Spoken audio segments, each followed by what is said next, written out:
Have you ever thought like, wow, I'm really into this niche? You know, maybe it's underwater basket weaving, or maybe it's surfing while you're ironing some clothes. You're like, but I don't have a degree. So how do I become a go-to person in this niche? Well, in this video, I'm going to share with you 5 really cool ways that you can do that. I think are great ideas. So what stops people from, creating content online or, making money with affiliate marketing? They think they have to know everything about a topic before they start. This leads to overthinking, not getting anything done. And it's not good, okay? And this kind of reminds me of a great book and movie. It's called Catch Me If You Can. And the character would pretend to do all these crazy professions, like a pilot, and even teach like advanced psychology in some class. And they finally caught him. They asked him, well, how did you do that? How did you teach advanced psychology? And his answer was, I just had to read one chapter ahead of everybody else. And that's really it. There's also another story about Tony Robbins where they're teaching him some stuff. And in the middle of class, he just started going out there and started helping people. He's all, yeah, you're not done. You're not certified. He's all, I don't need a certificate to help people. And that's what you're kind of doing, right? Helping people. All right, so now you might be thinking, well, what happens if somebody knows more than you, right? Well, that's even better. It's way better. And I'll give you a story about this. A while ago, I made this content about this music distribution software. I know some about it, but I'm not an expert. And I got all these comments, and they were like, what about this? What about this? And I was like, huh. And I started picking their brain, like, what about this? And I started asking all these questions. And I started learning. So when someone knows more than you, sometimes that's even better. But the number one thing about this to really is admit that you're not an expert, okay? Because when you do that, it also helps you gain credibility, trust, and honesty, and authenticity, right? I'll give you another story about this. I used to live in Texas, and I actually applied to this really nice fine dining restaurant, right? And I applied and I got this interview, and he started asking me some questions about wine, like what do you know about wine and blah blah blah. And I was like, and I just said, I don't know shit about wine. I don't know anything about wine. I was like, all right. So I go home and I got the job. And it turns out he liked my answer. I didn't bullshit my way through it. I was honest. So that's kind of important, and it helped. And I didn't know shit about wine. And I learned as I went.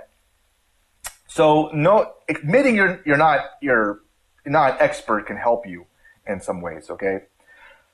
All right. Number 2 is you want to keep showing up, right? Whatever medium you choose, maybe it's a video or TikToks or blog posts or podcast or Substack, or there's a lot of tools out there, but if you keep showing up, that will help you become a go-to person in your little micro niche, whatever you're into. And this reminds me of a saying with affiliate marketing that some people, they have to look at something 7 times before they pull the trigger, and it's the same thing with all of us, before someone, buys into us, they may have to look at us a few times. Like, I don't know, I'm not sure about this guy, right?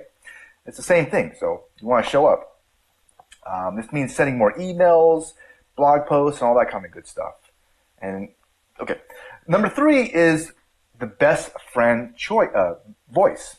Okay, this reminds me back when I was doing training through blogging, and I was taught the way you want to look at it is it's like talking to your neighbor. Okay, you want to talk so you write how you talk. To your neighbor. So don't use big words that you don't understand that make you sound smarter than you are, or stuff like that. You're just talking normal. And that's how you create content. And this could be video, blog posts, or whatever it is. And if people don't understand what you're saying, they're going to tune out. They're just going to move on if you use too big of words. So another thing I was going with this is, plus if you're an expert, the problem with some experts, if they study something, they can't relate to normal people. They think that everybody knows what they know. So that's why it's even better that you're not an expert and you go out there and you share your passion with the world, whatever it is. Maybe it's underwater basket weaving, which is completely made up. I don't, does anybody do that? Or surfing with an iron board? Something like that. Anyways, next up is you want to share your losses and wins, right? We're all human. We all make mistakes, and I've had lots of mistakes. I've had lots of failures, and I share that. I'm honest as very honest, and I'm very helpful. And I've lost Quora accounts. I've lost Reddit accounts. I've lost subreddits. I even had a large YouTube channel that I lost, and that's a long story there. And this goes off on another tangent here, which is why you want to have a website. You own it. Nobody can take it away from you, hopefully, as well as a list. You're building a house on a solid foundation. That's another, tangent there. But when you show people your failures and what you learned, your credibility skyrockets because it proves you're not just selling a dream. It proves you're authentic. It proves you're honest. You're human. You're not just an AI, little Miss or Mr. Perfect or whatever nobody likes. And next up, you want to, teach the why, not just the how. And there's a couple of reasons why you do this. One is it makes the content more evergreen because systems, technology, platforms, they change through time. And evergreen means that it's still valuable like 5 years from now, okay? It's more of an asset. And another reason is it empowers people to think for themselves, okay? And adapt to the changing world. A third reason is it builds trust. You're not just following a script, but you thought about things more deeply. You're sharing that, and it's more helpful, right? I mean, why you're doing something is way, I think, more important than the how. Figuring the how part could be easy, but the why, that's everything. Why are you doing this? So there's just some reasons on how to become a go-to person, and there's a lot more. And I actually wrote a whole blog post that goes over, way more reasons on how to gain credibility in your niche, and most importantly, some ways on how to actually make money. Because whatever passion you're into, if you can actually make a little bit of money off of it as well, that's just icing on the cake. That's really cool. And I share some ways to do that as well. So if you want to check out this blog post, I'll put the link down below in the description. You can check it out and click on it. So I hope this was at least a little bit helpful or somewhat entertaining. So you have a wonderful rest of your day, okay? Okay, all right, bye.